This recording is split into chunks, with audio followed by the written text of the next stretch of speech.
So now what I'm going to do is I'm going to design this texture with shapes first. So just put in some of these shapes, and what we want to think about is in groupings of big, medium, small.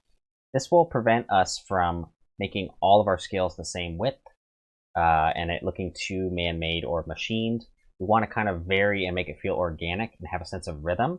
You're listening to music and it's just rest, crash cymbal, rest, crash cymbal, rest, crash cymbal. That's not very interesting, right?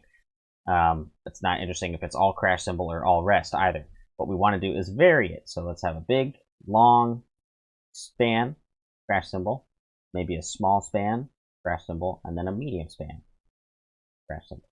That's a lot more interesting of a rhythm than just rest, crash, right? So let's do that here. Let's just start with a big one right across the middle. Let's work from the middle out.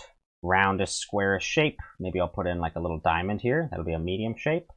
And then let's find somewhere to put a small one. How about something like this? I'm not butting them up perfectly against each other because there's little gaps in between the scales. And then I can start my process over. As you move up away from that terminator, just like with our little bumpies on the ball, try to leave some light, right? Don't define every edge. That top edge is going to be catching a lot of the light and having a little highlight on it. So maybe I don't define that edge as much.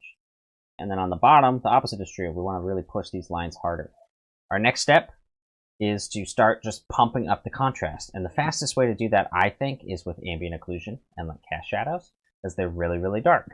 So I'm going to go, especially in the middle here, on the underside, if the light's coming down from the top, the underside of all of these scales, and just push this a little bit darker, heavier line weight. As we move away from the terminator, you got to be careful, right? So up here, I'm going to just hit every so often a little bit of a dark spot, but I want those dark spots to be more framed by light, not the other way around.